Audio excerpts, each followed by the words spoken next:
In my last video, I talked about animals crossing the street. The main focus was the tarantula mating season here in the Ozarks, where tarantulas crawl across almost like a big black or brown glove across the road. But it's also the fall now. During the summer, things get pretty hot. When they get pretty hot, reptiles that are cold-blooded get pretty supercharged, and they'll often hide during the day, waiting to come out till night. But in the fall, with the cooler temperatures, they're more active during the day and when the sun's out because of how cold it gets at night. That said, even in my last video, I said, but just because you see an animal crossing the road doesn't mean you should stop and try to pet it. That can end poorly and can also be dangerous. Now that there was just a Lepropeltis holbrooki. That was just a speckled king snake, non-venomous. So I just wiggled my hand by it a little bit. It bit me just to, show you guys, don't be doing that. You don't need to go pet wild animals. But here in front of me is a pygmy rattlesnake. This is the first pygmy rattlesnake I have seen in years. We used to find a lot of them just up the hill from me, but I don't spend as much time up the hill, so I'm not sure if I'm just not seeing them or if there's not as many. But this guy here is one crazy beautiful snake, but also very dangerous. So just before dusk, this is what this one looks like. And the vast majority of them that I've ever seen look exactly like this.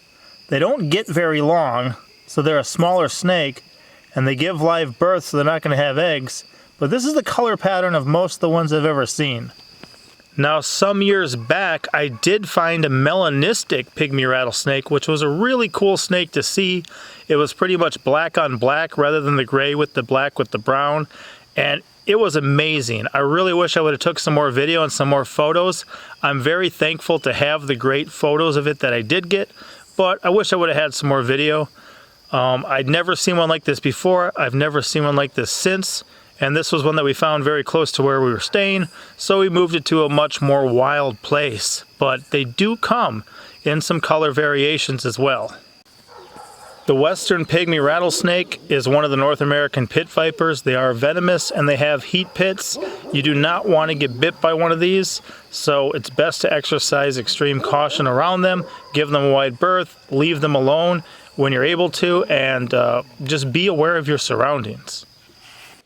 Some of the top tips I could possibly give you to stay safe around venomous snakes, because it's that time of year where you really got to watch out. Number one, do not try to catch them. Most people who get bit by venomous snakes are bit for one of two ways. One way is trying to catch them. Another way, recommendation number two, do not try to kill them. The vast majority of people who get bit by venomous snakes are either trying to catch them or trying to kill them. If you avoid those two hobbies, you will be a lot safer than those who are trying to catch them or kill them. I know they can be intimidating. I know they can be, seen as a threat. They will defend themselves. So if I, see one and I come up and I just start trying to bash it with a stick or something, it's going to try to bite me. If I go, oh no, a dangerous snake, here, I better get it, and then I run up on it and try to bash it and it bites me, then I'm like, oh, that's kind of a self-fulfilling prophecy. I made that snake a lot more dangerous than it was before I got into its, zone of defense. Another thing, if you are out at night, when visibility starts to get low because the sun is setting or set, have a flashlight. You need to be able to see. Like I said, spring and fall as well, but also especially in the summer, these guys can come out at night. They can be nocturnal. And if you do not see it because you have low visibility, your opportunities of getting bit just by where you're walking or reaching down and picking up things is extremely increased. Another thing is proper footwear. When you're outside, I would not recommend flip-flops, sandals. I would recommend boots. Nice high boots are going to be great. Shoes are still better than flip-flops, but again, especially at night, it is very important that if you can't see everywhere you're stepping, or if you step next to something, there could be a snake right next to it. I remember a venomous copperhead showing up right next to my smokehouse, maybe attracted there by the heat that it had put off while I was cooking, curled up next to it to absorb some of that heat. But there it was the next morning. If I was rounding the corner of my smokehouse with some sandals on, it could have very easily saw me as a threat and bit me in the ankle. And the last tip that I have is don't go messing with stuff that could be a good habitat for it. You can see, maybe you can see, there's rock pillars behind me. We build rock pillar fences. We also have a row of rock on each side of our cattle panels.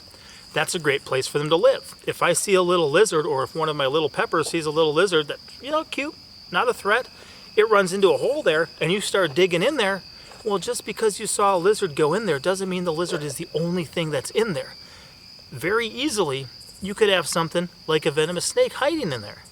And then when you reach your hand in there, boom, a venomous snake bites you. Worst thing is, let's say a child sees that happen. Sees a non-venomous snake or a frog or a toad or a lizard jump under a log or in a pile of rocks. So they reach their hand in there to try to get it. They get bit. They don't see the venomous snake that actually bit them. And they come and they say, hey, that frog just bit me. You know, that doesn't make any sense. Or that toad just bit me. Or, you know, this lizard just bit me. We don't have venomous lizards in our area. There's two kinds, the Mexican beaded lizard and the Gila monster, but they're not here. So that story is not going to make sense, and it's going to cause us to be a lot slower in evaluating the problem and properly diagnosing the situation that's going on. So just rock piles, boards laying on the ground, careful when you lift them. They could also have, you know, scorpions or black widows under them, other types of venomous snakes. It's possible. And, you know, rock piles, brush piles, things like that. Basically, don't try to catch them. Don't try to kill them. Don't monkey with their habitats. Make sure you have flashlights at night and wear proper footwear, especially when visibility is low. That's going to help you so much and keep you so much safer, because you do not want one of these to bite you, and you don't want either the death, the pain and suffering, the financial medical bills that come along with it. I've been through that before, trust me. You don't want to monkey with that. So this guy's going far away from my home where it can go. I have some more proper equipment than I used to use for handling snakes. Keeps me a better distance apart, away, and keeps me safe. But be careful, because now in the fall, this is when a lot more of these are going to be visible. Also with cottonmouths and with copperheads too. So hopefully that helps. I'll see you next time. Be safe out there. Papa out.